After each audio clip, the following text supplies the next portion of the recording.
Le samedi 9 mai, c'est bien sûr la fête de la libération de l'occupation nazie. C'est un jour férié pour fêter la fin de la Seconde Guerre mondiale. Mais aussi, ce jour, c'est aussi pour les militants nationalistes une manifestation annuelle. Donc, tous les ans, un hommage à la mort d'un de leurs militants, Sébastien Desieux, mort le 9 mai 1994 et appelé donc le C9M, le comité du 9 mai, avec donc beaucoup de organisations que certains connaissent, Bloc Identitaire, les Zouaves, l'Action Française peut-être, qui manifestent et qu'on peut voir donc ce jour-là en plus. On va passer dans un premier temps un premier enregistrement du site qui s'appelle Ciao Facho, le site ciaofacho.noblogs.org et qui fait une petite présentation audio et vidéo de cette manifestation, et on parlera ensuite avec les deux organisateurs à Périgueux, puisque oui, il y a eu aussi une réaction à Périgueux sur ce sujet. On écoute ça. Le C9M, c'est quoi? Ou plutôt, c'est qui? Le C9M, ou Comité du 9 mai, est une manifestation de néo-nazis organisée dans Paris depuis 31 ans. Ces nervis manifestent pour commémorer un des leurs, Sébastien Desieux, militant antisémite de l'œuvre française. Depuis, c'est principalement le GUD qui organise l'événement. C'est un peu la crème de l'action violente de l'extrême droite française, et c'est depuis toujours lié au Front National, puisque c'est Frédéric Chatillon qui avait la chefferie depuis des années. Toujours accompagné de son fidèle lieutenant, Axel Lousteau, lui-même idolâtre du Führer belge, Léon de Grelle.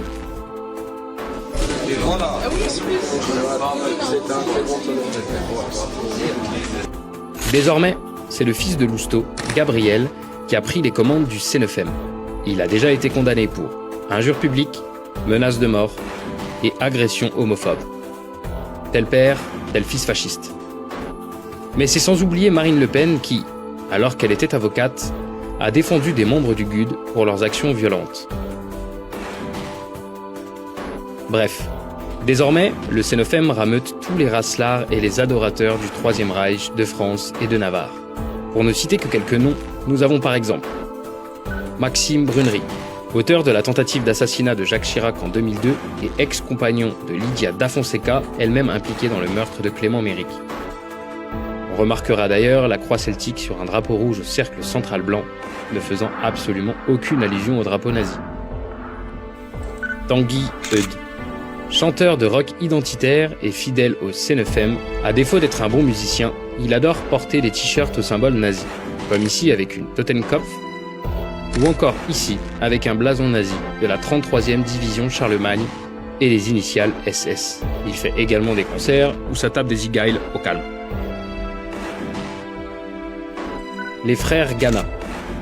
Originaires d'Angers et fils d'un ancien cadre du FN, ils ont fait leurs armes à Génération Identitaire et sont des habitués des tribunaux pour des ratonnades et des violences racistes. Leur groupuscule a notamment été dissous suite à des agressions physiques et une contrainte à la victime d'effectuer un salut nazi.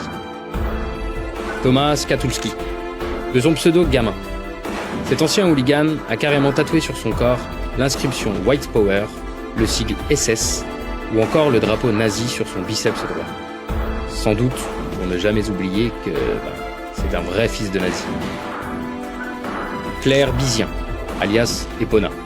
Fan de Jean-Marie Le Pen, mais aussi du national-socialisme, elle ne cache ni son antisémitisme, ni son islamophobie, ni son racisme.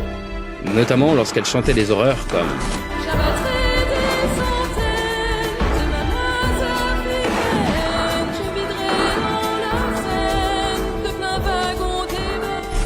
Bon, on a donc bien compris qui étaient ces personnes et quels étaient leurs défilés fascistes. Et malheureusement, la liste est encore longue. L'année dernière, le tribunal administratif a autorisé cette marche d'extrême droite suintant la haine. Une marche nazie en plein Paris, en plein contexte d'islamophobie et de dissolution de groupes antifascistes. Effrayante coïncidence quand on célèbre à peine les 80 ans de la fin du nazisme. Donc voici cette vidéo que vous pouvez voir sur le site ciaofacho.noblogs.org. sur le C9M. Donc en Périgord, un comité s'est créé qui s'appelle Action contre les extrêmes droites et qui a manifesté aussi ce 9 mai à Périgueux. Bonjour Didier Dupuis, bonjour Manu Jouglet. Bonjour. Bonjour. Pour commencer, en Dordogne, est-ce qu'on est protégé de ces actions violentes ? Peut-être déjà dans un premier temps, c'est peut-être bien de remettre notre démarche dans une perspective plus modeste. C'est parti effectivement de cette journée du 9 mai, moi dont j'apprenais en fait l'existence il y a 3 semaines. Voilà, comment tenir la place sur Périgueux pour informer au moins de l'existence de cette manifestation. Déjà dans un premier temps d'alerter et de sensibiliser, de se regrouper autour de cette problématique de l'extrême droite, dont la présence se fait de plus en plus sentir et entendre autour de nous, que ce soit les problématiques liées aux médias, les problématiques liées au champ politique et d'une manière plus générale à une espèce de presque d'international de l'extrême droite qui prend toute sa force avec évidemment les États-Unis, les nouvelles technologies et les entrepreneurs qui sont derrière, etc. Donc, plus modestement, en fait, l'idée, c'est de faire de ces questions-là des questions d'actualité localement et sur Périgueux. Voilà, c'est ce qu'on a voulu faire en organisant ce rassemblement, le premier du genre. Oui, merci Manu pour ce rappel. Mais Didier, comme je posais la question, c'est aussi suite aux Européennes de 2024 où on a vu par exemple une vitrine de magasin qui a été attaquée parce qu'elle était contre les actions d'extrême droite. C'est la librairie Les Bulivores à Périgueux. Alors il existe des menaces, effectivement. Est-ce qu'en Dordogne, on serait attaqué particulièrement par des extrémistes ou néo-nazis ? Je ne crois pas, effectivement. Après, nous devons être vigilants quant à ces signes et à ces agressions, à la violence qui peut émerger de certains membres qui sont aux extrêmes de ces extrêmes droites. Voilà, il en existe toujours. Mais je rejoindrai Manu aussi là-dessus, c'est-à-dire que nous, le terrain sur lequel on veut lutter, effectivement, oui, il existe des néo-nazis, clairement, et qui se regroupaient là lors de ces manifestations du C9M tous les ans depuis 1994.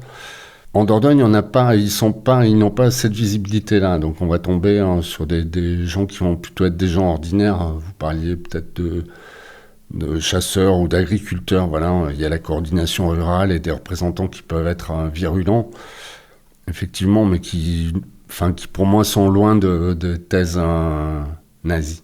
On ne sait pas qui, par exemple, a attaqué cette librairie de BD Les Bulivores à Périgueux.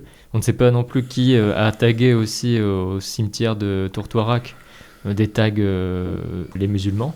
On n'a pas de manifestation pour l'instant néo-nazi ou de l'Ordre Nouveau ou du GUD en Dordogne, et fort heureusement. Par contre, les arguments du Rassemblement national sont de plus en plus présents, et de plus en plus, on voit aussi qu'une alliance se fait entre le capital et le Rassemblement national d'un point de vue syndical. Oui, c'est à ce niveau-là, effectivement, comme disait Dido, je pense qu'on n'est pas à Paris avec lieu de rassemblement de tous ces groupuscules. Nous, ce qu'on aimerait faire à travers la CED 24, c'est une démarche d'abord de sensibilisation, une démarche d'information, c'est-à-dire c'est important de documenter, de relayer ce qui se passe sur notre département. Effectivement, on constate que la partie, on va dire entre guillemets, acceptable de ce qu'on appelle l'extrême droite, c'est-à-dire le Rassemblement national, on voit bien avec la réunion de M. Bardella et puis du MEDEF qu'une convergence entre le capitalisme et puis les idées de ce parti-là. Et donc ça, il faut le documenter, il faut relayer l'information, il faut que ça se sache. On aimerait relayer ces informations sous un angle vraiment informatif et pas moralisateur ni trop partisan en fait. Il y a une volonté vraiment de sensibilisation, je crois, qui nous anime. On n'est plus dans l'exaltation de la jeunesse, on a un certain âge l'un et l'autre. Et donc effectivement, on ne va pas combattre pied à pied, on n'est pas dans une lutte frontale. Vous parliez tout à l'heure de personnes qui sont manifestées contre les bullivores. Enfin, on sait qu'il existe des représentants de l'Action française en Dordogne, que ces gens-là vont être plus agressifs, effectivement. Nous, on n'est pas du tout sur cette démarche-là. On va, L'action... Action contre les extrêmes droites, celle de 24, n'est pas une association antifasciste. Alors c'est agissons contre l'extrême droite. Il y a cette notion de collectif. Aussi. Oui, et puis on n'est pas dans un... nous, on est plus sur le champ des idées, de la construction, de la pensée, que sur un champ purement d'affrontement où on en est. Voilà, enfin, on va... Donc, comme une veille sur les extrêmes droites. Voilà, comme une veille sur les extrêmes droites. Et ce qu'il faut rappeler, enfin, je crois que ce qui est important de rappeler, c'est qu'on est quand même un département... vous disiez, il faut le rappeler, qu'on n'est pas un département qui est à l'écart de ces problématiques-là. Il y a parce qu'il y a aussi 3 députés qui sont passés du camp soit gauche, soit macroniste au camp extrême droite, Marine Le Pen et Jordan Bardella, on a aux dernières élections législatives. On a 3 députés du Rassemblement national. Donc on sait que ce parti-là veut se rendre fréquentable. Après, je crois qu'il est très important de regarder précisément ce que font ces députés-là et de relayer, parce que effectivement, ils mènent un travail tous les jours. Leur travail, c'est d'être à l'Assemblée à Paris et de défendre certaines idées. Et donc quand on regarde précisément... ce qui est défendu, ça dévoile un petit peu aussi la dimension idéologique qu'il y a derrière leurs actions. Alors, vous avez des exemples? Alors bon, on ne va pas citer des exemples de sociaux ou d'aide plutôt aux grandes entreprises ou aux milliardaires. On va donner des exemples. Mais juste sur les extrêmes droites. Très concret. Alors, on peut commencer par un exemple qui est tout à fait symbolique, mais qui s'est passé ce week-end, pas dans notre département, mais qui est quand même symbolique. À la mairie de Vierzon, le maire a décidé de supprimer les commémorations liées à l'abolition de l'esclavage. Parmi toutes les actions des associations, c'est celle-là qui a été choisie. Alors, il le dit que c'est pour des raisons budgétaires. Moi, j'ai regardé... c'était un coût de 1 500 €, donc c'est une approche entièrement idéologique, c'est-à-dire que c'est pas au hasard que c'est cette commémoration-là qui a été supprimée. Plus près de nous, donc sur le département, Madame Joubert, qui est donc la députée de la troisième Florence Joubert, députée du Périgord vert. Voilà, oui. Elle a posé, donc c'est une question qui est posée sur le site de l'Assemblée nationale, que tout le monde peut consulter, à travers sa question numéro 10 914 à l'Assemblée nationale. Elle défend, sous couvert de la liberté, du pluralisme, de la tolérance, de l'ouverture d'esprit, elle pose la question à l'Assemblée de la suppression de la subvention et de la suppression de la reconnaissance du journal La Furia comme organisme de presse. Alors, j'invite tous nos auditeurs à aller regarder ce qu'est le journal La Furia et voir ce qu'il défend. Créé par Laurent Oberton, qui a fait pas mal de vidéos qui parlent du grand remplacement, souvent sur Internet.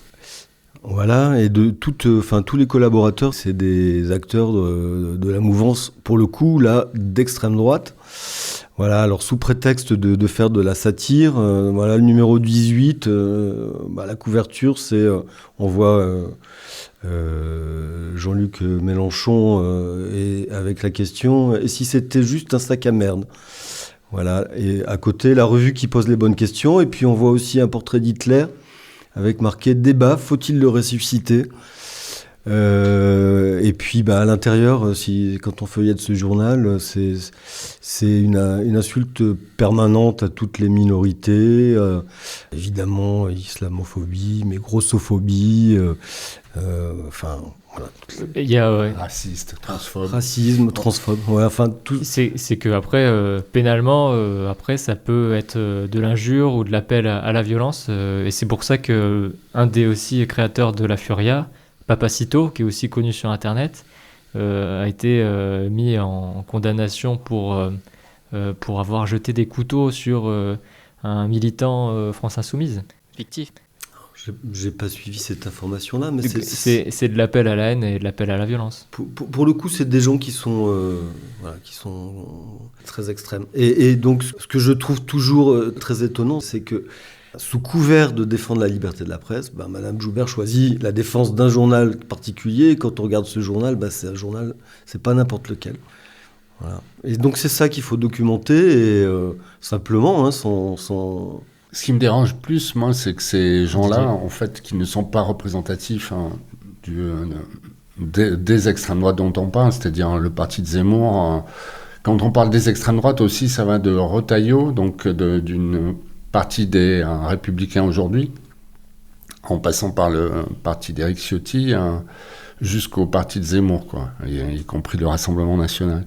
Ouais. Et ce qui va plus nous déranger, Manu et moi, je pense, je vais parler en son nom, c'est la normalisation et la légitimité qu'acquièrent aujourd'hui les personnes qui sont élues sous ces bannières-là. C'est-à-dire qu'on a tendance à normaliser leurs attitudes, à les considérer comme des gens ordinaires, ce qu'ils ne sont absolument pas en réalité. Voilà, il ne faut pas se leurrer.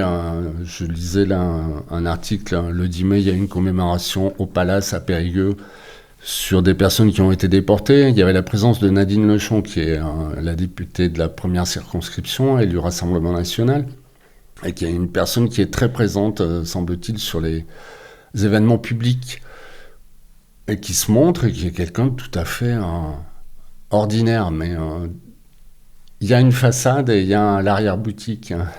Et cette arrière-boutique est nauséabonde, quoi. Et donc, nous, ce qui nous paraît important, c'est d'entrouvrir la porte de cette arrière-boutique et de montrer que ces gens-là, finalement, sous la façade bienveillante qu'ils présentent, ne sont absolument pas bienveillants. C'est qu'il y a quand même des militants qui sont derrière, et même s'il y a eu une dédiabolisation, admettons, tous ces députés sont au pouvoir, et puis surtout à la présidence, admettons que ils vont avoir du coup retour sur investissement. Peut-être tous les Frédéric Chatillon du GUD qui ont financé les micro-partis et le Front National au début, puis le Rassemblement National, ils vont peut-être demander des comptes à Jordan Bardella, qui est sorti d'ailleurs avec sa fille, Kéridouane Chatillon. Alors ça va même au-delà de demander des comptes, c'est-à-dire que oui, effectivement, le Rassemblement national leur sera redevable. Mais encore une fois, il n'y a pas que le Rassemblement national dans ces partis d'extrême droite. Aujourd'hui, Retailleau tient des propos racistes, homophobes, qui sont absolument déplaisants et qui sont une menace. Enfin, ces gens-là représentent une menace clairement pour la démocratie. Tout à l'heure, Manu évoquait les médias. On a vu en Hongrie ce que ça donnait, la manière dont ils peuvent s'accaparer tout d'un coup. On voit Bolloré aujourd'hui, ce matin, on est à quelques heures d'ouverture du Festival de Cannes. On voit la manière dont Bolloré cherche à mettre la main sur le canal de distribution UGC par le biais du cinéma, les investissements. Dans un premier temps, il a racheté Canal, après Europe, après quelques médias, des maisons d'édition. Les manuels scolaires. Des manuels scolaires, oui, absolument. La diffusion de manuels scolaires. Grasset aussi. Donc imaginons demain un ministre ou une ministre de l'Éducation nationale. Encore une fois, ça peut aller de Retailleau jusqu'à Zemmour, parce que ces gens-là, si le RN si on a un président à un Rassemblement national, je pense qu'ils seront nombreux à vouloir se rallier et à vouloir participer au gouvernement. Donc on aura toutes ces tendances-là. Et Retailleau qui aussi est très proche de Sterrin, le milliardaire Sterrin qui a fait sa fortune dans les Smartbox. Oui.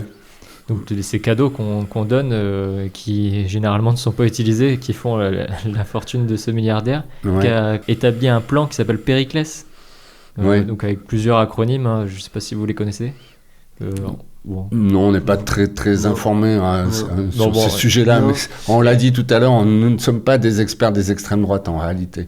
En fait, nous on se place, nous sommes des citoyens, on s'en concernés par ce qui se passe aujourd'hui. Nous sommes l'un et l'autre parents aussi de jeunes qui sont en train de faire leurs études, et il nous semble important avant tout de protéger la démocratie, et puis de signifier à tout un tas de gens qui finalement, alors je ne vais pas les accuser de naïveté, mais il y a une forme de crédulité, c'est-à-dire qu'on se rend compte aussi qu'il y a énormément de mensonges qui sont diffusés de la part que ça soit Marine Le Pen, Jordan Bardella ou Chenu, enfin ils sont nombreux à s'exprimer, et que ces gens-là mentent en permanence. Tout à l'heure, en début d'émission, vous évoquiez leur collusion, entre guillemets, leur collusion avec les patrons du MEDEF. C'est vrai que les patrons du MEDEF sont venus, ont accepté volontiers une invitation de la part du Rassemblement national. Ça ne se serait pas produit il y a une dizaine d'années. Pas de la même manière. Moi, je me souviens de 2002, on est deuxième tour, Chirac-Le Pen. On est à Périgueux, on est plus d'1 millier à défiler dans la rue, quoi, entre les deux tours. Ouais. Plus d'1 millier de personnes qui ont été ce rassemblement a eu lieu en une semaine. On a réussi à rassembler 1 millier de personnes pour défiler de tous âges. Dans les rues de Périgueux, c'est énorme. Vous l'avez rappelé tout à l'heure, nous n'étions qu'une trentaine samedi dernier, quoi. Et vous pensez qu'il y a du coup dans les générations un affaiblissement de cette vigilance, et que maintenant il y a des gens qui sont allés au Canon Français, là, donc financé par Sterrin, dont on a parlé, Pierre-Édouard Sterrin. Et le Canon Français, donc une place à 80 €, et finalement on finance l'agenda politique d'un milliardaire et de partis qui vont avec. Bon, alors Pierre-Édouard Sterrin, je crois qu'il est du Canon Français, effectivement. Après, encore une fois, là, c'est même pas une question d'argent, ça va être plus une question idéologique. C'est-à-dire que c'est un lieu où vont pouvoir s'exprimer dans toute liberté des gens qui ont des idées dégueulasses, quoi, tout simplement. Hein. Des paroles décomplexées, en fait. Oui. Il n'y a pas de retenue, quoi. Et puis, il n'y a personne qui est là. Il me semble qu'à une époque, quand on allait boire un coup dans un bar et que quelqu'un disait une connerie au bistrot, il y avait un autre consommateur qui était là pour lui dire « Mais là, tu déconnes, tu vas trop loin ». Et ce dont j'ai l'impression dans ces banquets-là, c'est que il n'y a pas cette personne, ce modérateur, quoi, cette personne qui dit quelque part, qui recadre gentiment et qui permet d'éviter que ça déborde et qu'une pensée parte dans tous les sens. En société, on se moderne les uns les autres d'une certaine manière. C'est ce qui fait que la vie est aussi... qu'on peut vivre ensemble, quoi. Et que quand on se modère plus, il y a des groupes qui vivent les uns à côté des autres, et puis qui, quand ils doivent s'adresser la parole, se crient dessus, quoi. Alors c'est vrai que pour nous, il est important d'exercer ce devoir de vigilance, encore une fois, que vous avez souligné, effectivement. Mais après, de la part de la plupart des gens, il me semble moi que il s'agit plutôt d'une forme de résignation qui se serait accentuée depuis les années Covid. Il y a eu ces histoires de complotisme, il y a les fake news, il y a les réseaux sociaux qui véhiculent beaucoup d'idées aussi qui partent dans tous les sens, qui peuvent être contestées, qui peuvent être démenties, mais lorsqu'on dément, on peut aujourd'hui affirmer des contre-vérités. Tout simplement, aujourd'hui, on voit la manière... récemment... Ouais. Mais je voulais juste parler un mot sur l'écologie, parce que ça me semble important. On voit là, lors de la manifestation, la petite action qu'on a entrepris samedi dernier, moi j'ai parlé de l'acétamipride. L'acétamipride, c'est encore une fois, on va dire, c'est mineur, c'est un poison qui représente symboliquement, qui pour moi représente symboliquement tous ces partis d'extrême droite qui sont eux-mêmes des poisons. Ces partis d'extrême droite, ils vont soutenir sans aucun souci la possibilité de diffuser ce poison. Alors, dans la nature, mais aussi chez les humains. Voilà.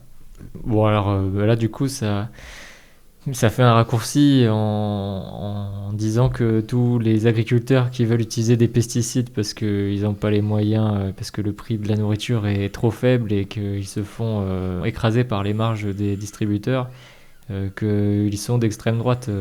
Non, absolument pas. C'est absolument pas ce que je voulais dire. Les premiers qui défendent l'utilisation des néonicotinoïdes sont des gens qui sont des agro-entrepreneurs qui travaillent pour l'industrie agroalimentaire. Donc on ne va pas parler des maraîchers périgourdins. Je crois que l'acétamipride, c'est pour la culture de la betterave. En particulier. La noisette aussi. C'est des cultures extensives. C'est pas de l'agriculture. Par exemple, comme on a en Dordogne, de petites exploitations. Voilà. Et puis après, il ne faut pas oublier que les agriculteurs sont aussi pris dans un modèle qui les piège. Et pour certains, ils aimeraient pouvoir aussi s'en dépêtrer, quoi. Donc voilà. Par contre, ce qui est important de dire, c'est que ces gens-là qui sont donc dans la sphère de l'extrême droite, ils vont aller défendre ces mesures-là. mais on ne les voit pas sur tout un tas d'autres mesures qui peuvent se faire en action des agriculteurs. On ne les voit pas. Voilà, quand c'est des mesures qui vont dans le sens d'un soutien à l'écologie ou des aides particulières, ils sont aux abonnés absents. En fait, ils sont en défense d'un modèle d'agriculture extensive et donc le modèle de l'agriculture financière, quoi, en fait. Moi, ce que je vois, c'est plutôt le prisme pour les agriculteurs. Alors, il y a donc les pesticides et le schéma tout business, mais promu aussi par des traités. Hein. Et donc, il y a aussi la question de l'Union européenne, qui, à mon avis, depuis très tôt, dans les milieux d'extrême droite, a toujours été un des moteurs.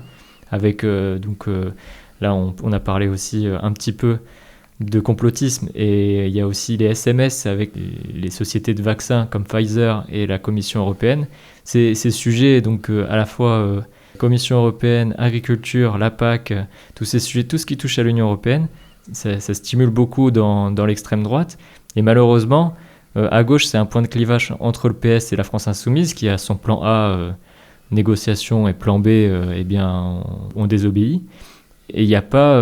en fait, ça existe. Hein, il y a aussi le souverainisme de gauche d'un certain Georges Kuzmanovic, mais qui n'est tellement pas médiatisé que les agriculteurs, finalement, ne le connaissent pas et tombent dans l'extrême droite en disant que c'est les seuls qui sont à droite ou au centre les plus eurosceptiques. C'est-à-dire que les extrêmes droites, encore une fois, ce qui est intéressant chez eux, c'est qu'ils ont un discours qu'ils vont adapter au fur et à mesure, au gré des événements. Donc il n'y a pas, si vous allez regarder de près, il n'y a pas réellement de programme. Quelle est leur vision européenne ? On le voit avec Giorgia Meloni qui était anti-européenne, et puis une fois qu'elle est élue, finalement, elle se rend compte que l'Europe, c'est pas si mal, et que pour maintenir l'économie d'Italie, l'Europe, elle est même nécessaire. Voilà, il n'y a pas de vision dans ces partis-là. Il n'y a pas de vision, il n'y a pas de projet. Il y a un discours qui va s'adapter. Ouais. Et on parle de populisme, c'est pas pour rien. Il y a beaucoup de démagogie de leur part. Bon, en tout cas, vous avez créé donc un comité, une action Agissons contre les extrêmes droites, une association qui permet en tout cas de faire de la veille et donc de faire de l'éducation populaire sur ce sujet. Et parlons des sujets, contrebalancer un discours opposé pour essayer que tout le monde débatte finalement. Alors ce qu'on aimerait faire à travers ce collectif, on aimerait faire des interventions ou mener une action régulière, en tout cas jusqu'aux élections présidentielles, pour contrebalancer un peu ce récit d'élections toutes tracées, qui serait inéluctable comme ça, qu'on nous annoncerait déjà déterminées. Donc on se dit qu'avec des interventions, avec l'idée de débunker des idées presque communément admises comme le Rassemblement national, on n'a jamais essayé, donc c'est forcément comme on n'a jamais essayé, c'est forcément bien. Voilà, débunker et documenter l'actualité de l'extrême droite. On se dit que localement, on aura peut-être un petit impact, et que si dans chaque localité de France, les gens s'emparent de ce sujet-là, parce que je pense que, moi c'était le cas jusqu'à il n'y a pas longtemps, on est tous un peu seuls, avec ce poids en fait qui nous pèse sur les épaules. C'est pesant en fait, c'est pesant cette actualité extrêmement anxiogène. Et si chacun localement on s'empare de ça, ça fera peut-être bouger les choses à l'échelle nationale, je sais pas. Donc plus il y a de monde qui viendront à la prochaine manifestation, si vous faites une prochaine action bientôt, en fonction de l'actualité, et bien plus on se sentira plus solide pour pouvoir se dire que finalement c'est de la manipulation médiatique, tout ce qui se passe. Exactement, et puis je pense que le fait d'afficher sur la place publique que non, c'est pas tout à fait normal, en fait, ce discours décomplexé, où on va pilonner comme ça des choses, des valeurs fondamentales en fait de nos vies, quoi, des choses qui sont le ciment de notre société, et si on le dit sur la place publique, on se repermet de parler de ces problématiques-là parce qu'elles ont disparu de nos discussions, en fait, avec la plupart des gens. Et puis même, très rapidement, quand on aborde l'extrême droite, on sent un malaise, quoi, où le champ politique, d'une manière générale, on peut sentir un malaise avec les gens avec qui on discute. Et puis, un malaise qui donne l'impression qu'on peut parler de tout sauf de ça. Je pense La que- politique nous concerne Exactement. parce qu'elle agit sur nos vies, donc il ne faut pas se priver de débattre de ces sujets. Et puis ça sera pas seulement en termes de sécurité ou de propreté comme ça. Les Comme dernières je suis- municipales, sont les thématiques qui ont été reprises essentiellement lors des dernières municipales et ça a été repris sur tout le territoire national. C'est-à-dire quel que soit l'endroit, c'était la sécurité, la propreté. Je pense pas qu'à Périgueux, on ait des difficultés particulières liées à la sécurité. Est-ce que ce sont les thématiques essentielles pour notre vie au quotidien ? Enfin, Manu et moi, on considère que non, pas forcément. Il y a des choses bien plus importantes qui feront notre bonheur. Ensuite, il y a autre chose que je voulais dire aussi, c'est l'espèce de polarisation aujourd'hui qu'il y a et qui est dangereuse, il me semble. C'est-à-dire qu'on oppose des gens, on parle beaucoup du vivre ensemble et pourtant on oppose des gens qui ont les mêmes préoccupations. C'est-à-dire que finalement, on a tous les mêmes préoccupations et qui sont essentielles au bonheur de vivre, à la joie du quotidien, quoi. Alors, et donc vous n'êtes pas dans la division, diviser pour mieux régner, agissons contre les extrêmes droites, avec le mail qu'on peut contacter pour vous rejoindre alors qui est aced24@mailo.com. Oui. Mailo, M-A-I-L-O, Voilà. .com, donc. Et puis une autre chose aussi pour terminer, enfin si on arrive au bout de l'émission, c'était ne confondons pas les fascistes et les antifascistes. Là, moi, c'est quelque chose qui m'a révolté après le malheureux accident qui arrivait à ce jeune, peu importe, qui était un jeune néo-nazi, mais peu importe, il en est mort, c'est malheureux. Mais Qu'on a su après avec Mediapart finalement, pour qui on avait fait une minute de silence à l'Assemblée nationale. ouais, donc ne confondons pas. Ne nous trompons pas de cible. Et si je peux dire une dernière chose aussi, c'est que on n'est pas tout seul aussi sur le département, puisqu'il y a un comité de vigilance Contre les extrêmes contre droites. les extrêmes droites, voilà, mais qui est un regroupement d'associations Et et d'organisation. d'organisations, et donc Vous n'êtes pas dans On- une association en particulier, c'est plutôt d'un Voilà. point de vue citoyen. c'est exactement, ouais. Donc j'imagine que peut-être par la suite, si tout ça prend forme, on sera amené à échanger. Voilà. Ouais. D'accord. Ouais. Didier Dupuis, merci. Manu Jouglet, et puis à une prochaine si les présidentielles s'enveniment. Merci Malheureusement. beaucoup, Merci. en tout cas, de Ouais, nous avoir merci bien. accueillis. Ouais.